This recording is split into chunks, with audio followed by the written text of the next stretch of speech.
And with that, I'm going to turn this meeting over to Adria, who's going to walk us through this. And we're going to use a similar format for the meeting today. So she's going to basically give us a quick overview and some PowerPoint slides about the topic. And then we're going to have plenty of time for Q&A. So this will really be a very personalized session for everybody that's part of this meeting. Thanks, Adria. Thanks. It looks like Tim has joined. I don't know if Tim wants to say a few words first. Tim, you're on mute, it looks like. Hey, good afternoon, everybody. How are you doing? Good. You hear me? Good. Yes. Yeah, we hear you. Yeah. I appreciate you guys jumping on the call today. Adria, I don't have an introduction. I'll just let you jump right to it. Okay, no problem. So I'm going to share my screen. Okay, so I was asked to do just kind of a brief overview of what's available for businesses. So I'll try to go into detail so that you can determine whether it applies to you guys, each of you individually. I won't go through each of the specifics because as many things in tax are, it gets very detailed specifically to your fact pattern. And so it may or may not make sense to go through all those little details, but I wanted to go ahead and kind of walk through everything that there is so that you can at least know whether it's possible it applies to you, and then you can talk to your accountant or your payroll provider or any of the relevant people that hopefully are helping you with this process. And then obviously I'm happy to answer any questions afterwards if it's specific to your business. So the first one is pretty, I would say the biggest one, or it's gotten the most, you know, people are talking about it the most. So that's the Payroll Protection Program. It was put in place under the CARES Act. The initial tranche was $349 billion. They've since, you know, put additional funds towards it. It's now $310 additional billion. This was meant for small businesses. So I know there are a lot of news stories out there that potentially there are, you know, public companies that wasn't the initial intent to get these funds that have, because they met the less than 500 employees. We have also gotten additional guidance about self-employed. So self-employed people are also eligible for this. And we can walk through what that means for them, because I think for the most part, the first tranche didn't go to them, but they couldn't even apply for an additional week afterwards. And we had no guidance. So, you know, I know that group felt kind of left behind, even more so than some of the small businesses that didn't get there, even though they applied immediately. So the loan itself is 2.5 times the average monthly payroll. And for most companies, that's going to be your 2019 payroll. So that's going to be your salaries. That can be your group insurance. It can be your state unemployment tax for Florida. So it's any state tax based on salaries. For Florida, that's the SUTA. So you take that 2019 for the annual year, divide that by 12, and then you can take 2.5 times that average for the loan amount. Most people have already kind of gone through this process, so I won't go into detail with the loan itself. The biggest benefit from this PPP program is that any of the funds being used in the next 8 weeks, once you get those funds, it can potentially be forgiven. And so I think the hope for most people is you're going to use it for those qualified expenses so that it will get forgiven. If it doesn't get forgiven, it is a very favorable interest rate at 1%, but you do have to apply through the banks. So I know there was some confusion at the beginning because it's an SBA backed loan that, you know, can we go directly to the SBA? No, it's through the banks. And you have to certify that the loan is necessary. So this is a big item going on right now. So because there were so many public companies that did go ahead and get these funds, the frequently asked questions in the SBA came back and said, hey, you guys certified this loan is necessary because you're going through these uncertain times. And for public companies that can get funds from different locations, they can get it from the market, they can get it from their owners. So, you know, some of the people were privately owned from private equity funds. They have typically a lot of cash, and so that shouldn't be, they shouldn't need the cash because they could get funding that way. They have until May 7th to give the funds back and still be able to certify that the loan was necessary. So I've even had clients call me and say, hey, do you think we're you know, it's necessary for us? We've seen a decline in our revenue, but is it enough to say that it was necessary? We do have some cash reserves. So I think there's a lot of uncertainty with exactly what that means. And the owners want to make sure that they're doing the right thing because, of course, they're talking about fraud and jail time. And I really don't think that's focused at true small businesses. It is more focused at these public companies and, you know, businesses that it wasn't necessarily intended for, but got the money anyway, you know, mostly because of their relationships with banks. So, but I just wanted to put that out there because the SBA is putting out information that it should be certified. You do have until March 7th if you don't feel like you meet that definition now. So what are the qualified expenses? So you get these PPP funds. You can then use the money to do payroll costs. So again, it is, you know, salary, vacation, parental, family medical, all of the kind of payroll costs, cash payments. It's also retirement payments, healthcare, insurance premiums, the state unemployment we talked about. There is a $100,000 cap. So the $100,000 cap is just on the cash salaries. So if you then have retirement payments and health insurance on top of that, it can go above 100,000 for one person. There's also mortgage interest. You have to make sure that that mortgage was in place before February 15th. I think it depends on the bank, how you're going to prove that. I think most banks are asking for kind of a mortgage statement. When did it start? That's pretty easy to get. For rent, the lease had to be in place before February 15th as well. I know some of my clients don't have a formal lease agreement with their current leaser, and that could cause some problems because I'm not sure what they're going to give the bank to prove that this lease was in place before the February 15th deadline. So that, I think it's going to depend on the bank, what they're willing to accept. And then utilities, electric, gas, water, transportation, phone, and internet. And again, these all have to be in place before the February 15th date. And I think most banks are just going to request, you know, prior month's bills.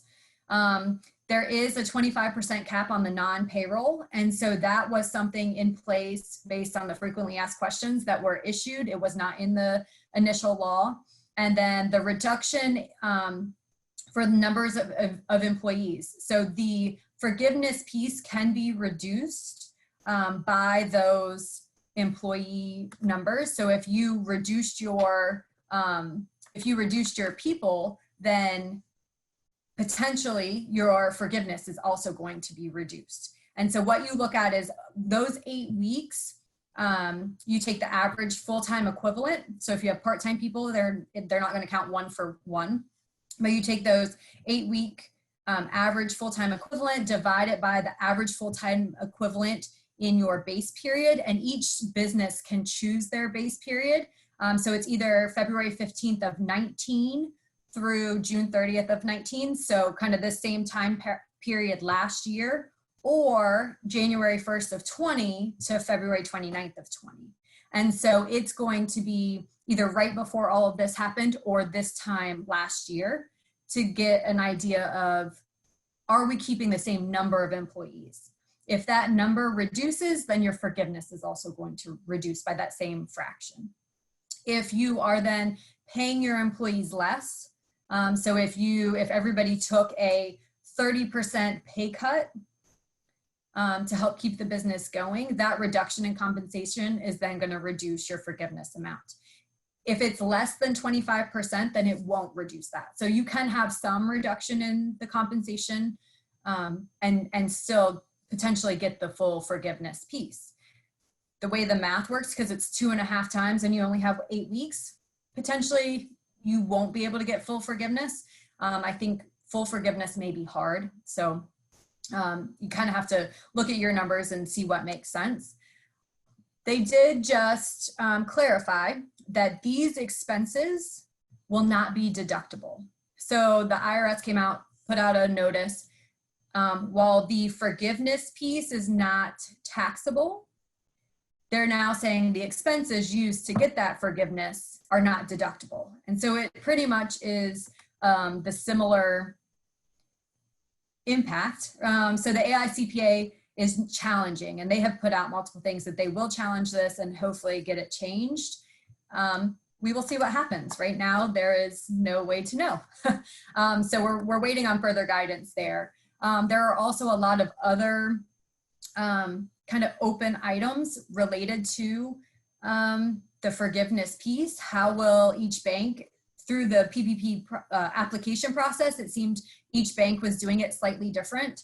And I think we're going to see that on the forgiveness piece as well. It is going to be up to the bank to determine what piece is forgiven.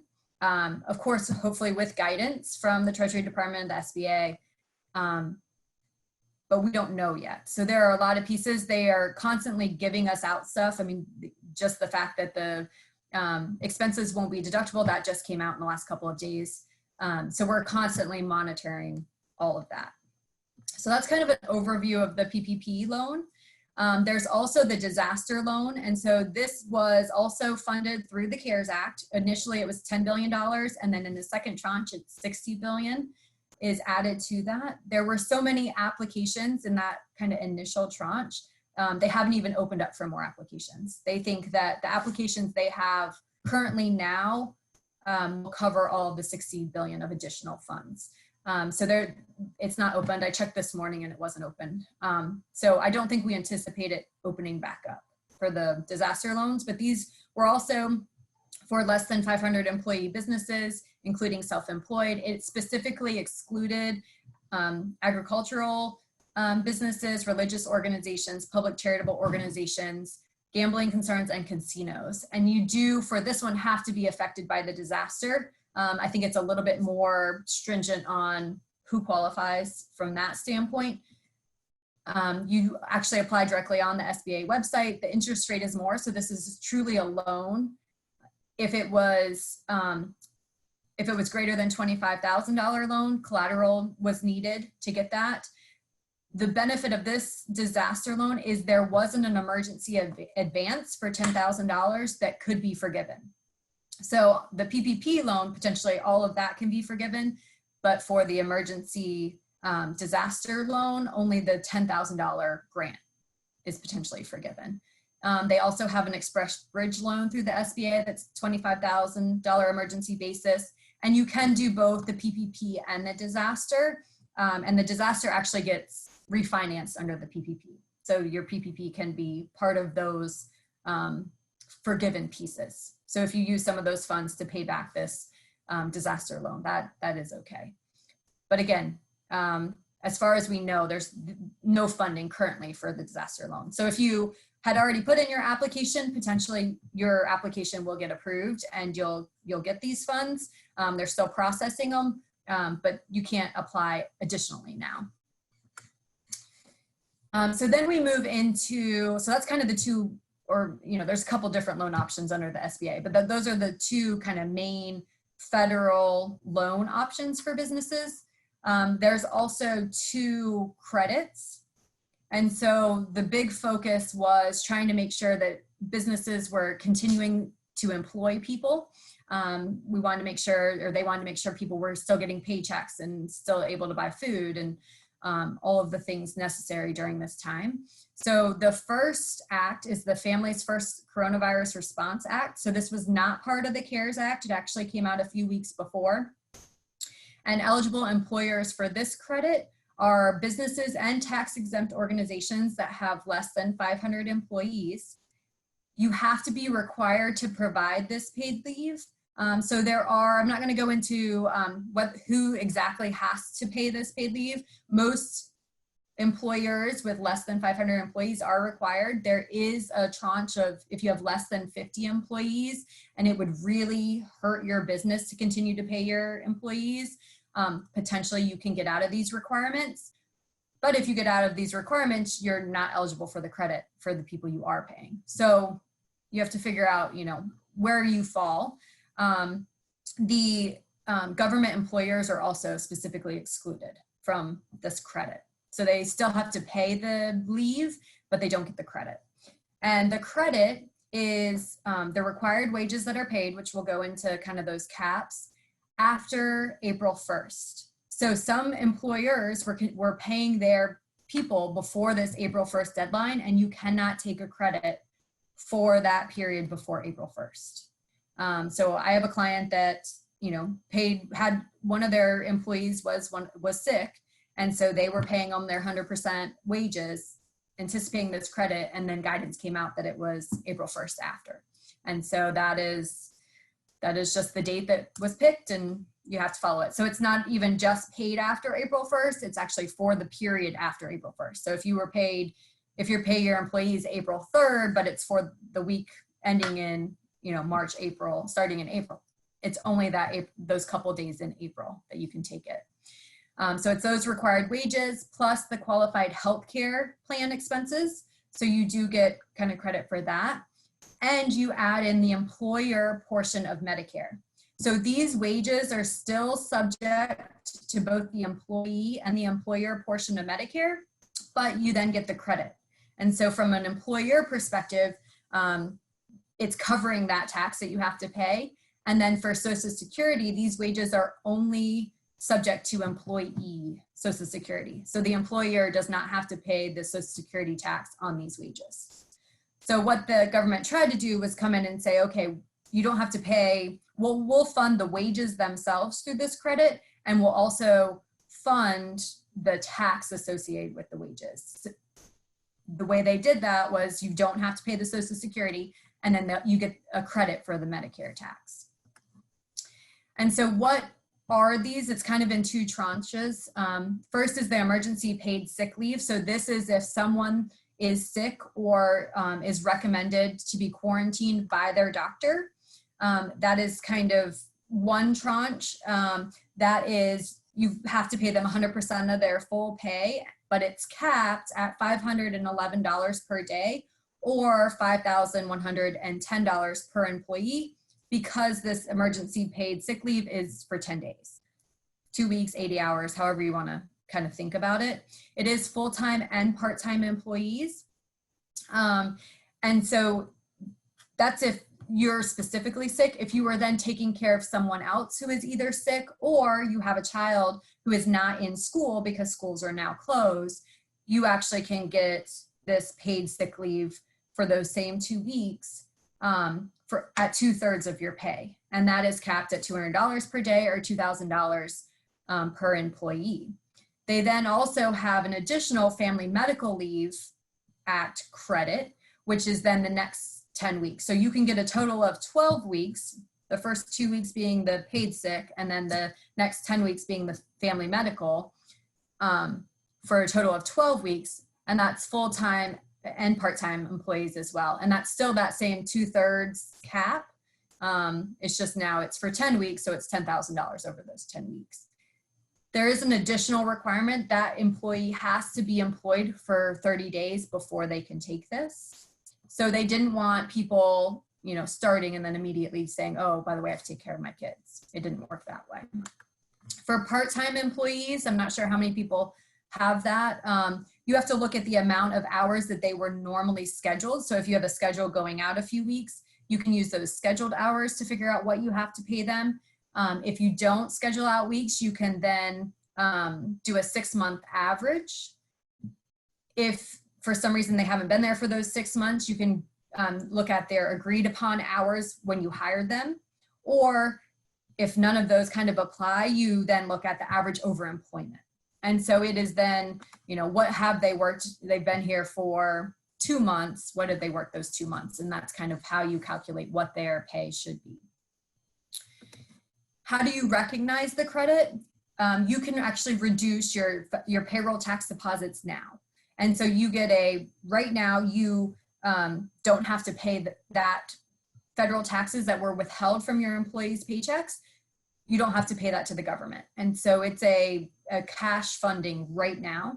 If your credit is actually more than what your payroll tax deposit would be, there is a form that you can file to get that credit now. So they are trying to get cash into the employers' pockets now to make sure that they can pay their employees. There are some examples on the IRS website. I didn't think we'd have time to kind of walk through an example.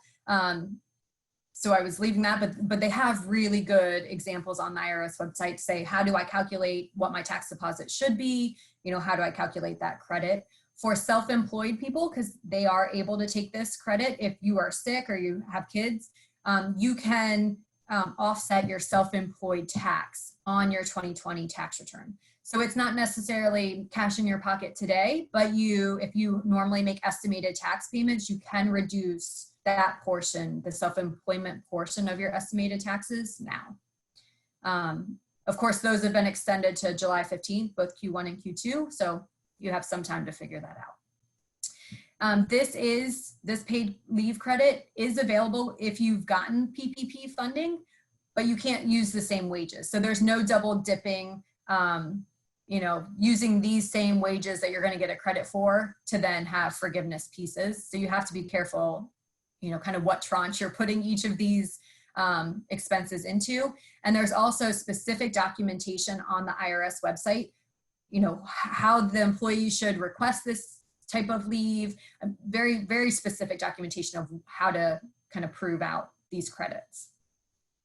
So that's the paid leave credit.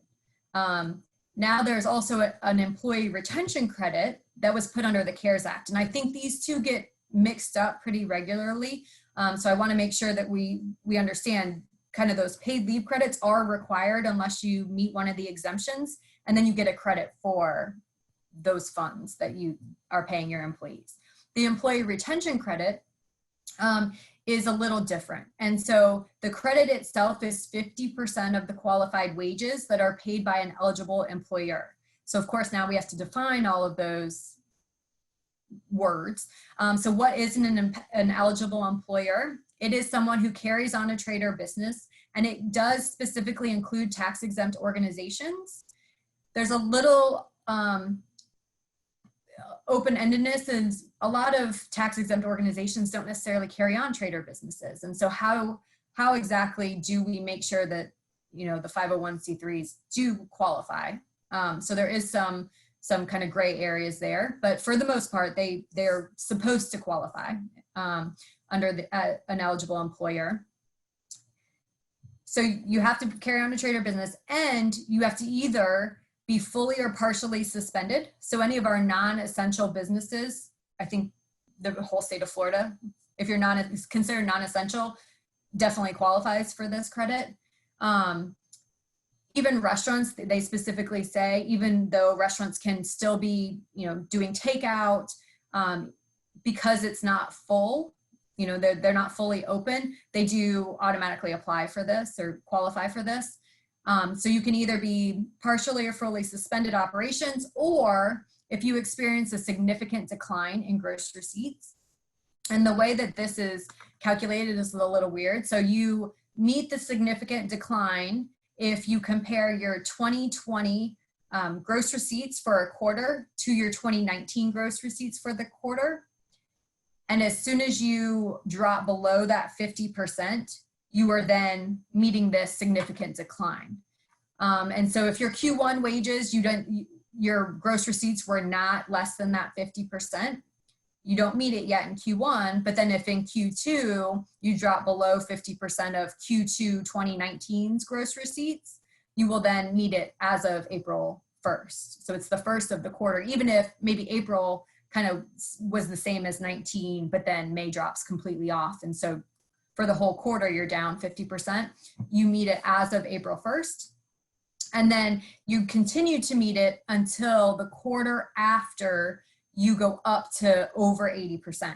So if in Q3, you're then at 85%, you still meet it for all of Q3, but then come, you know, October 1st, because it's the quarter after you've already gone over that 80%, you no longer meet the significant decline.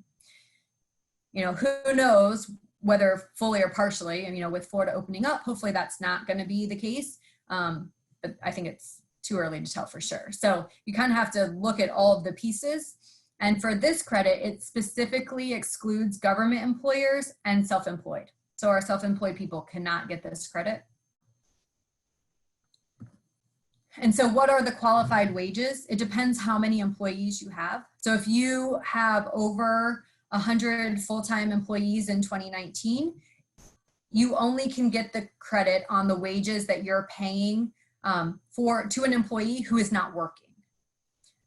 So it is just dependent on, you know, if they're so if they're working part-time, it would be on the piece that they're not working. They normally work 40 hours, but we only have 20 hours of work. It's that differential. But if your average employee is less than $100 less than 100 employees in 2019, it is then any wages you pay. So it doesn't matter if your employees are working part-time. It doesn't matter, as long as you meet the suspension or the significant decline piece that you're an eligible employer, then it's any wages you pay to your employees, whether they're working or not. It does include qualified health plan expenses. And this one is for wages paid after March 12th through the end of the year. And so it's not, you don't have to necessarily look at the pay period. It's actually if it's paid after March 12th.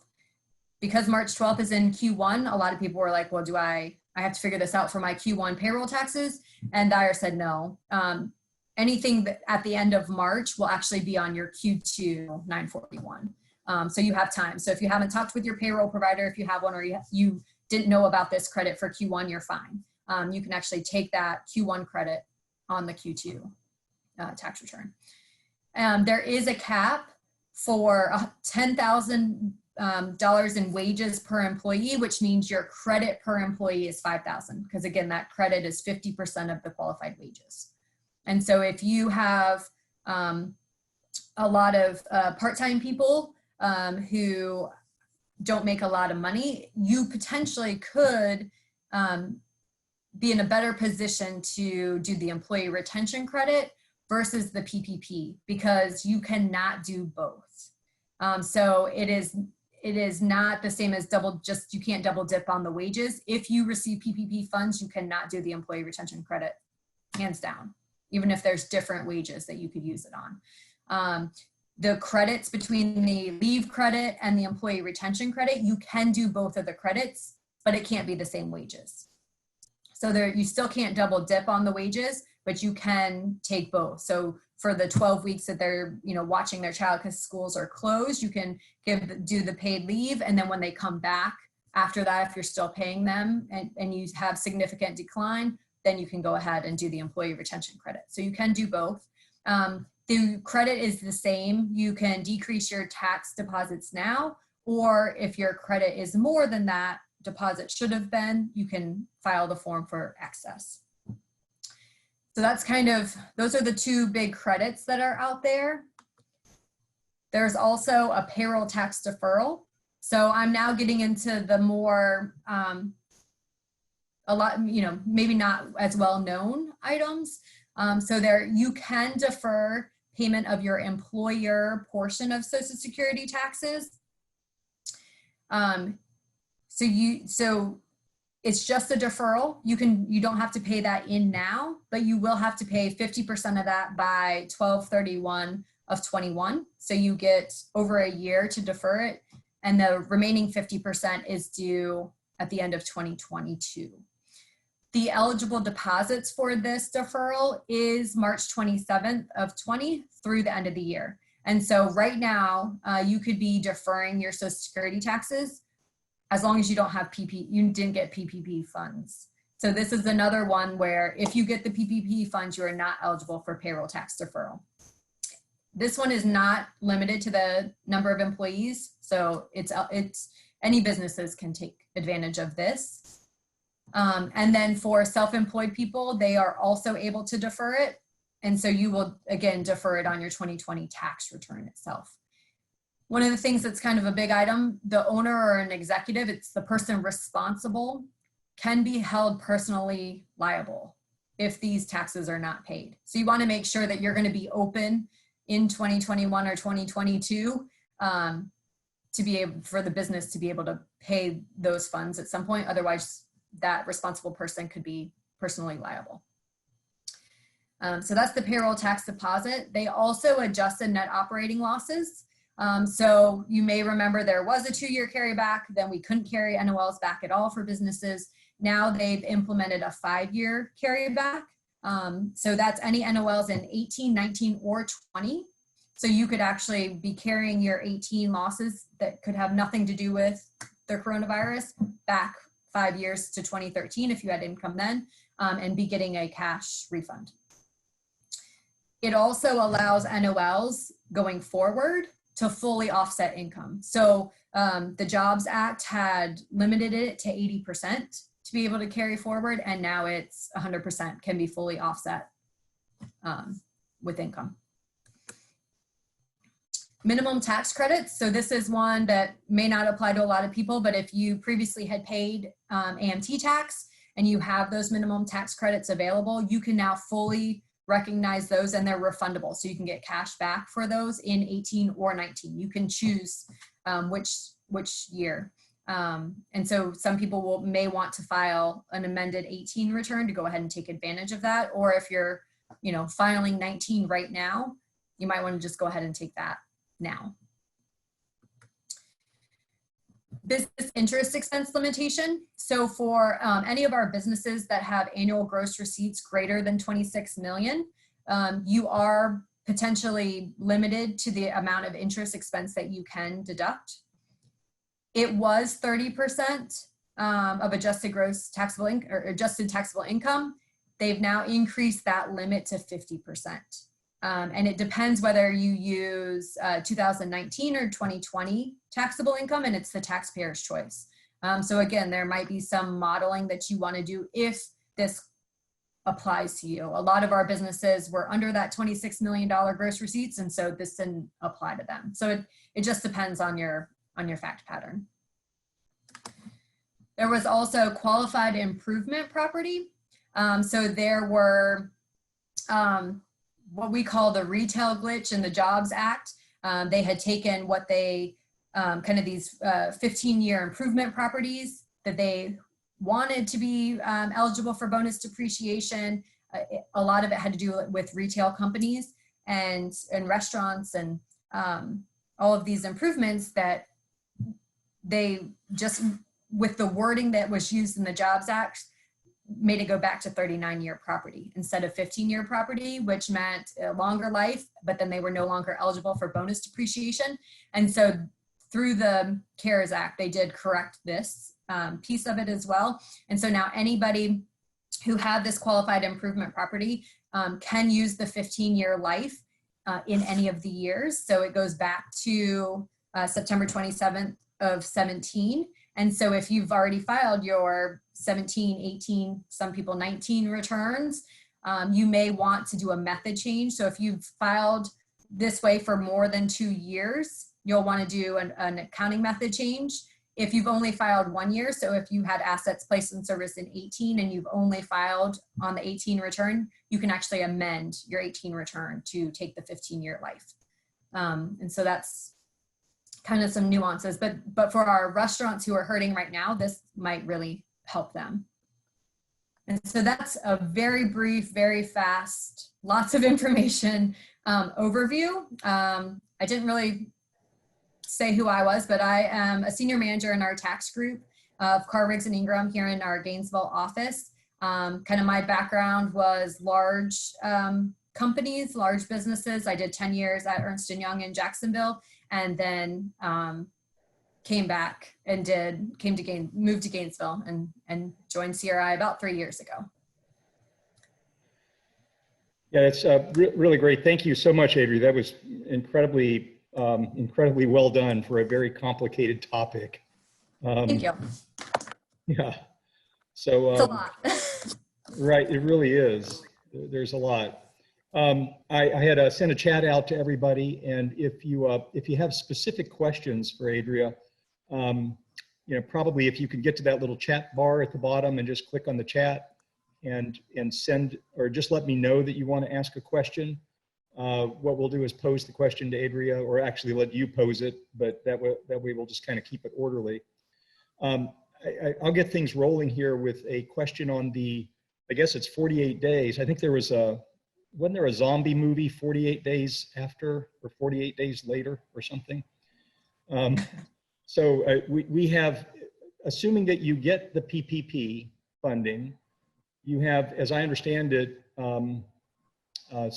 8 weeks or 48 days. 8 weeks. So 48 days in which we need to spend the money if we want it to be forgiven.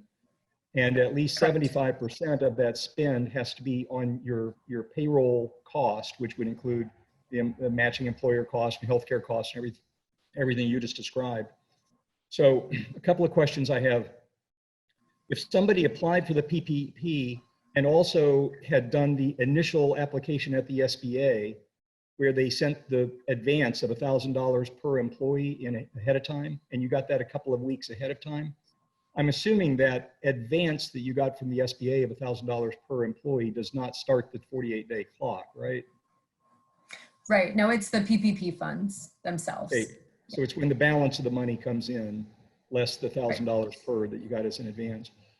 Right. So the second question would be, if that falls in pay periods where, you know, your next pay period would ordinarily fall on the 52nd day after, is it permissible to just kind of move the pay period up and pay everybody 4 or 5 days in advance so that you slide into the 48 days?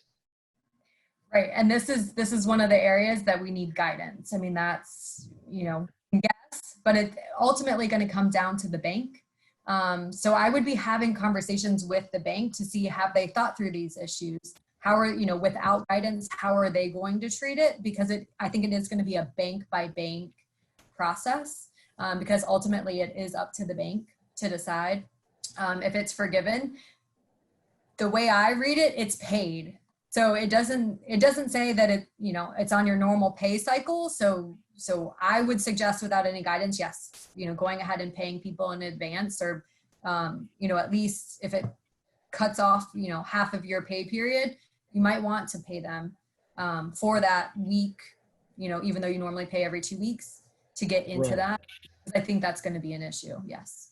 And I suspect we'll have the same thing on the other side of that. If you wind up spending 76 or 77% of it on payroll, you know, it's conceivable that your rent might not, or your rent and utilities might not all come due.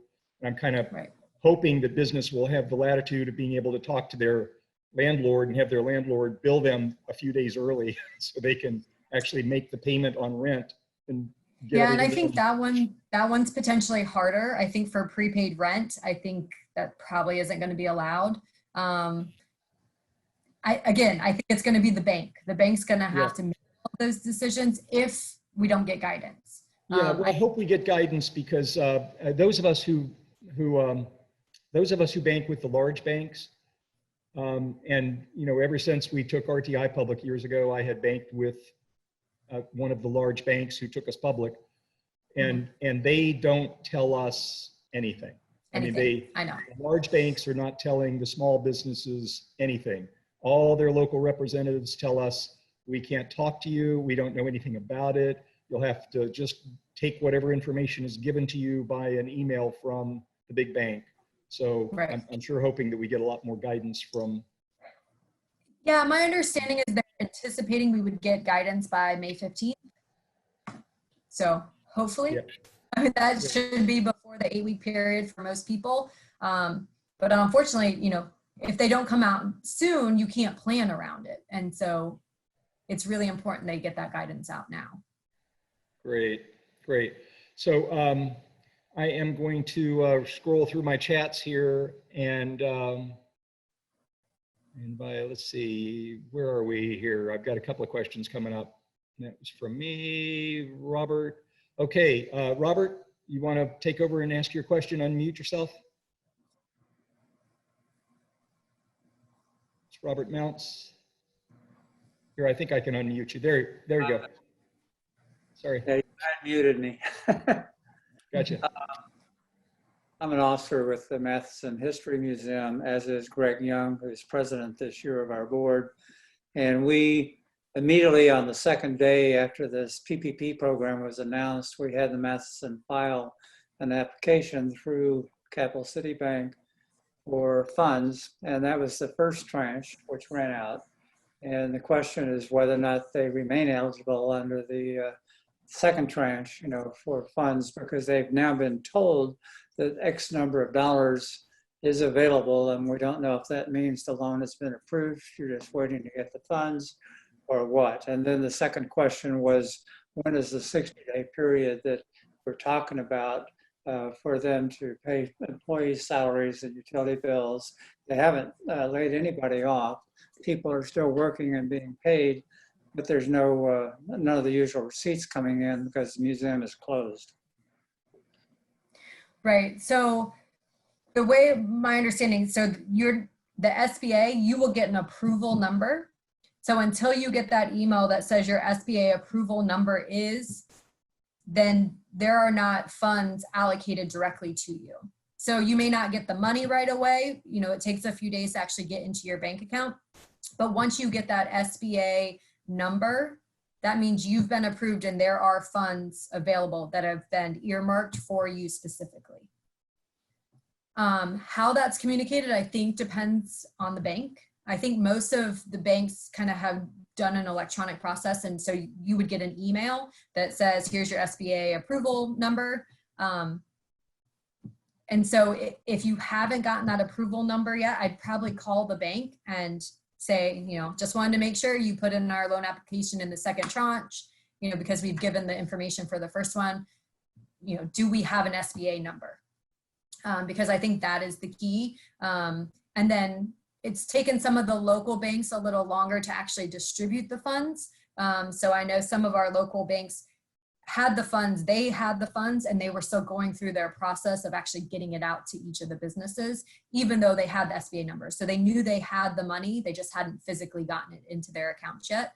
I know that took, up to a week for one of our local banks. But they did, as long as you had that SBA number, it was you had the money. And then as far as the employees, it's once you get that PPP. So like the money in the bank, then your 8-week period starts. And so even if you got the SBA approval number, your 8-week isn't starting until that cash actually hits your bank account. Last I heard, all they were told is a specific dollar amount that they could expect to get, but I don't know if they have an SBA number. Right, and that, to me, that just sounds like they calculated the loan amount. Because they're giving whatever that 2.5 times, that is the loan amount that they're most, the businesses are getting. So yeah, I would have them speak to the bank and say, have you received that SBA number? John Davis, if you're listening, he's been trying to help us out with his old bank. Thank you. Richard, yeah, thanks, Robert. Thanks, Adria. I think Lakeisha, I think you've got, I'll see if I can unmute you. There you go. You're unmuted if you'd like to ask your question. Yes, this is Daryl Lindsay. I'm the VP with Link Support Services, standing in for Lakeisha. I wondered if that was Lakeisha. So I had so it's kind of a weird question. So around fall of 2019, we signed a contract with a national vendor to teach CPR classes. And we were scheduled to really ramp up, like our classes were already pre-scheduled, and we were actually going to be doing a lot of business this spring. So would that qualify as significant loss of gross receipts, and how can we prove that? Yeah, so I think you have to look at your gross receipts from 19. So if you were prepaid that, where you actually got the cash, and again, I think it depends whether you're a cash basis person or an accrual basis person. So I may need additional facts, but yeah, if it was just a contract that you should get that revenue and now you're not getting that revenue, unfortunately, I don't think that qualifies you for that significant decline. I think you have to look at you know, in 19, what was it? And then are you 50% lower than that? Okay. So we could at least look at what we were doing in 19 because we haven't been able to do anything this year, Right. but it wasn't prepaid. Okay. So we can, Yeah, so you, claim based on 2019. right. Yeah, you look at that same quarter in 2019. So for Q2 of 2020, you would look at Q2 of 2019 to see if you're less than that 50%. Thank you. Welcome.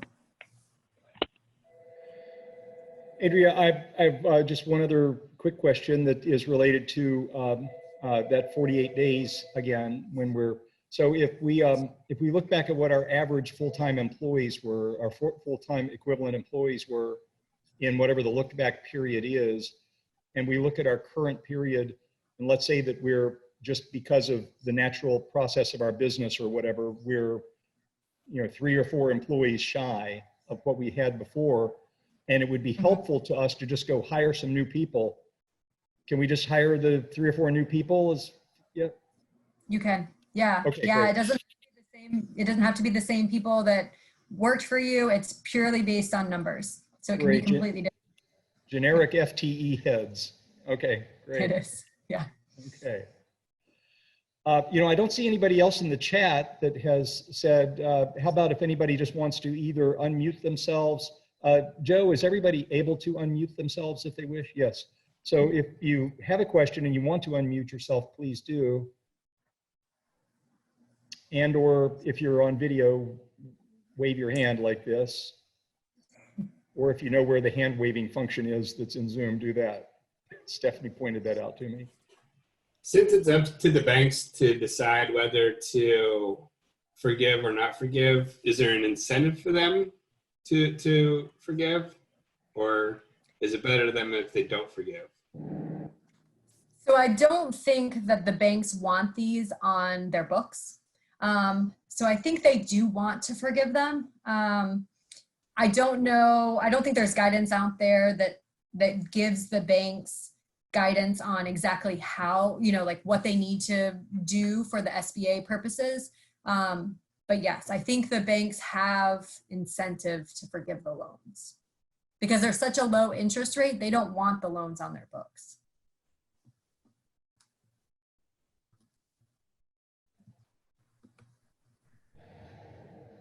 Okay, if anybody else has questions, just let us know as we wrap up. And Adria, I want to thank you again for this terrific overview. I also want to point out to everybody that in your chat function, there is down towards the bottom of your chat function, there's the information here, email address for Adria, and phone number. And of course, the offer to just reach out directly if you have any specific questions you'd like to ask in follow up. And again, yeah, go ahead, Adria. Sorry, there's so much information. We're obviously monitoring it daily, but if you guys are wanting the information as quickly as it's out there, the SBA website has frequently asked questions. The IRS website has frequently asked questions. There's a lot of information out there. The Treasury Department's putting out frequently asked questions. CRI tries to kind of accumulate all that information on our website. I'm sure your other accountants are doing that as well. So I mean, it's a huge. Everyone's tracking this information, and sometimes it can be a lot of information overload. I know it is for me even. So I'm sure for businesses, I'm sure you're getting it from everywhere. So, if you have a site that you trust, I would go to them pretty regularly, just trying to see what's out there. That's great. Thank you. Thank you again, Adria. Everybody, if you say thanks to Adria for the program today. And I want to again invite everybody tomorrow. A number of the folks that are dialed in here are not necessarily members of our Rotary Club. So please tomorrow feel free to dial in at noon at our Rotary Club meeting tomorrow on Zoom. That was in the same email. Again, that's going to be about what businesses can do to keep their customers safe and their staff safe, what they're required to do and what they can optionally do, and a lot of the complexities that will be involved as we're trying to navigate that fine line between health and business health. So thank you, everybody, for being part of this today, and Thank be you. safe.